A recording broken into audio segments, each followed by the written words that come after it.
All right, I got my day locked in. I'm going to be spending a lot of my day making my research calls to these baby boomer business owners and feeling really good about it. The reason why I'm feeling so good about it is because I'm starting to lock in on the earned insight. We talked about this last episode is I'm earning an insight about the market that maybe very few people have. Maybe that's a stretch, but the more I'm hearing, the more I'm seeing at the ground level, the more, like I always say, I'm finding my spots. And the spots are going to be found on earned insight. Because I think I might have talked to, let's see, I'm at around 40 or 50 business owners that I spoke to. I wanted to get up to about 100, 200. I think that would be enough to get me the insight that I need, but we'll see because I'm actually enjoying this process, and it's translating into the business model itself, and that's what this is really all about. So I'm gonna finish my coffee here. If you want to head over to me with the office, if you want to head over to the office with me, stay tuned. I want to share this with you really quick. I was going through Twitter, and a buddy of mine, Rich Anatelli, he actually built Complex magazine, sold it for $300 million. He said something really interesting on his tweet that I wanted to really bring some clarity to this idea of earned insight. He said too many people spend their lives trying to get into the cut. What they don't realize is they can't need to make their own. Don't chase, build, and create your own cut. And that's more and more. I believe one of the episodes I was saying that I was trying to figure out how to get into the private equity private equity venture capital space, and I should have corrected that. With the earned insight that I'm building for myself, it's giving me more of a platform to build and create my own way of doing it rather than doing it the old way or trying to get into someone else's cut, as Rich would say it. So I just want to just re-emphasize the intention. It's not really to try to break in this, to an industry that doesn't want you to be in it, not by any other reason for just the way it's set up, but to really build and create my own way of doing it. And that's what gets me excited. That's what gets me out of bed in the morning.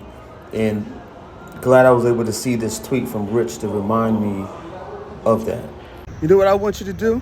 I want you to pull out a pen, get a piece of paper, and write down, build your own table.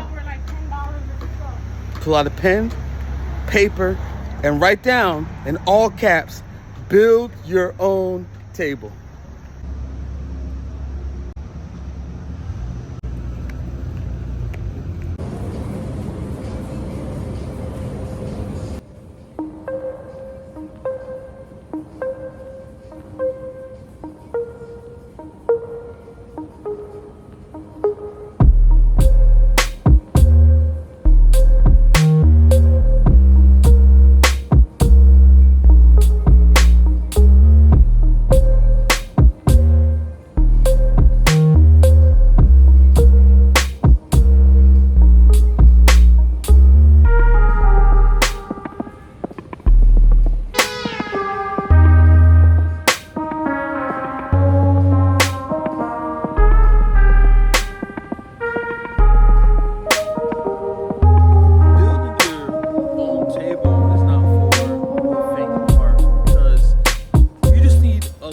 Things have to come together all at the right time, and it all starts with you and your ability to take care of yourself in a way where you have the mental resources, the physical resources, the spiritual resources to really pull it off, right? So one of the things that it really starts with your understanding your own talent, auditing your talent, what do you bring to the table, and then building a team around your talent. It's funny because my wife and I just had a conversation about this, but the more I'm thinking about it, or at least how I'm feeling right now, it's just okay, I see where my talent lies at. I see where I bring what I bring to the table, and now it's about assembling the team around that, and then implementing the systems, the tools, the templates, to be able to do what you need to do, and that's all those pieces have to be there, all at the right time, and pulling those together. Not everybody can do that. It's a talent within itself that you have to develop over time, and I'm up for the challenge. I'm up for the challenge, uh, and that's what makes this all fun. At the end of the day, and it's those things that make you want to get up and continue to chip at it, fail, make mistakes, and then also running experiments, like really doing multiple experiments. And I think that's one of the things that I'm leaning more and more into. Like this is like the vlog itself is an experiment within itself, and now I'm getting to the point where I have to run experiments within the blog to see what works, what doesn't work, what resonates, and then continue to build on that. If I'm not experimenting, I need to increase the rate of my experimentation. That's whether that's the vlog template, or new content types, formats that I can put out there. And that's the next phase that I'm in right now, is really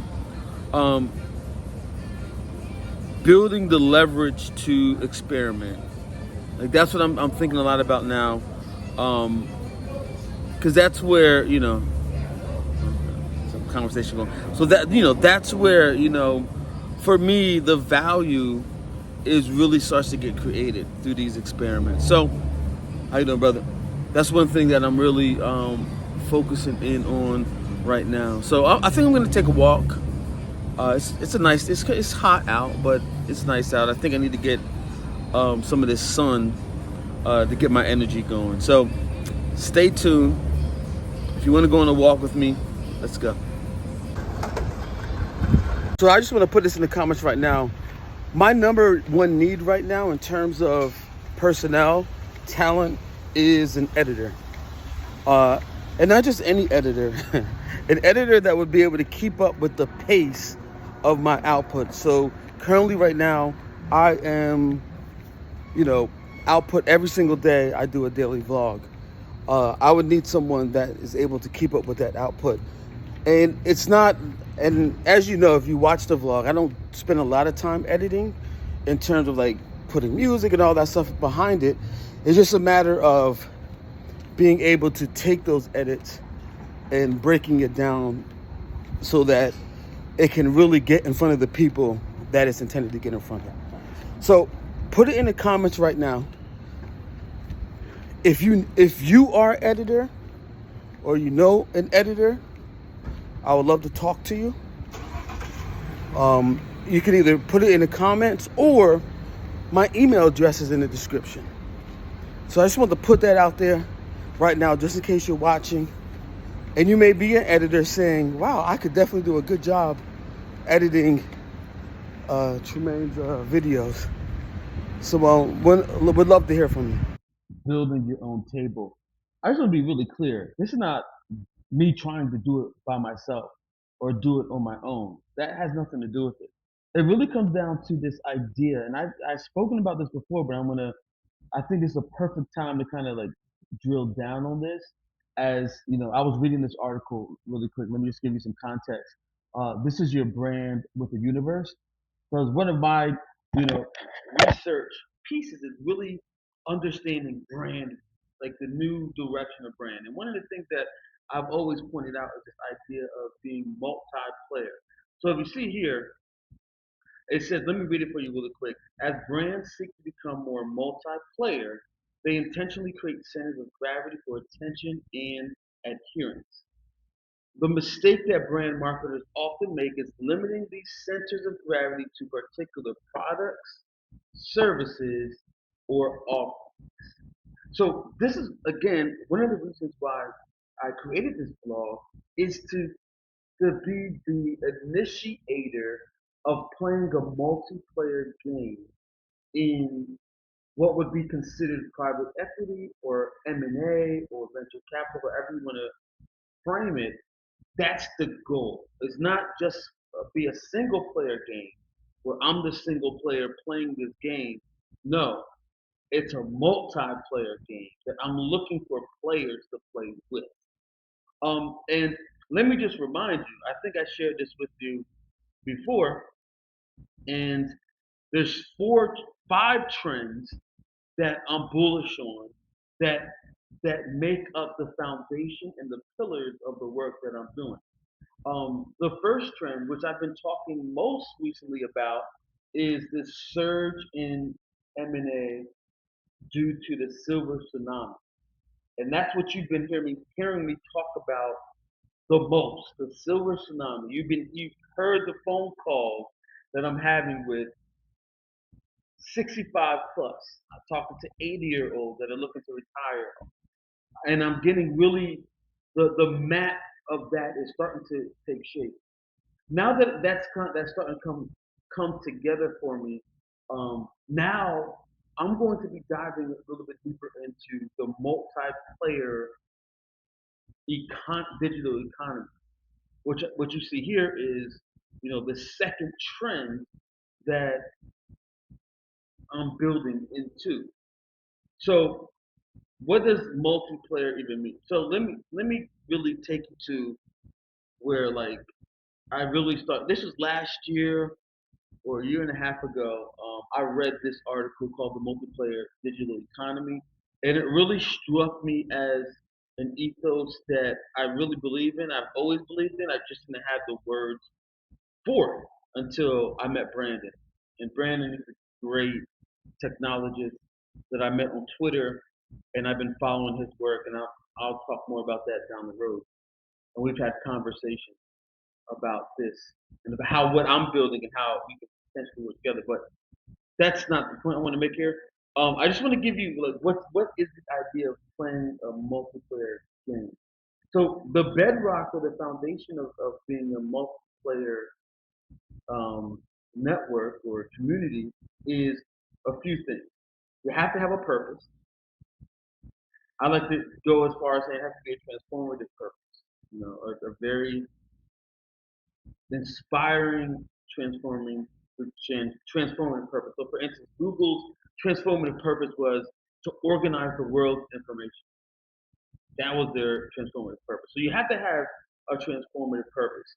And then with that, there's revenue sharing that's tied to that. So as we are acquiring businesses, we want to share in that revenue with whoever's in the player in playing the game with us. And then there's digital property rights, which it's similar to the property rights that I was speaking about when I was speaking about small businesses and finding innovation in small businesses. It's the similar thing. So you see the through line even in the digital economy. There's digital property rights that have to be considered. Um, these are the one, two, three, four things that make up this multiplayer digital economy. And For the sound in that last segment, but I grew up playing video games um, with my buddies, and I used to stay in my basement of my parents' house. We used to play for hours on and multiplayer games, and that's how business is to me right now. As you know, I want to play multiplayer game, and business is a game, and it's best played with others. And this is beyond just building a community or building a network. It's actually looking for A players that are, that are good at what they do and coming together to solve a pretty big problem. Solve a pretty big problem, or seeing a pretty big opportunity, where we are hacking our own system of work-life integration, our own system of, of our personal identity and how we show up in the world, not just personal branding, but your whole personal identity, because everything flows out of your identity. And there's a whole other thing I can go into about the difference between leveraging your personal brand and leveraging your identity itself, your whole showing up as your whole self. All these things is what I'm exercising in front of you through this vlog. So what I want to see is, if you want to hear me talk a little bit more about this whole digital multiplayer digital economy, what I want you to do is put a video game controller in the comments. So pull up your phone, get into the comment section, find your emojis, and put a video game controller emoji. That way I know that you're interested in to hear more about this. This is the future of work. I really believe. So I'm looking at the time right here. I'm packing up soon, but I just want to share that with you quickly. Speaking of, yes, there is now a Not Like Us video game. This is single player, but I think, let's see here. Okay. Oh, I missed. Well, see, gaming is in. Somewhere deep down inside, we all love playing games, and we love playing games with other people. So, with that said, if you want to play that Kendrick Lamar Not Like Us game, I'm going to put it in the description, and I challenge you to try to beat my score. I think I got about 9 or 10. So, with that said, I'm out. Hey, yeah, one last thing.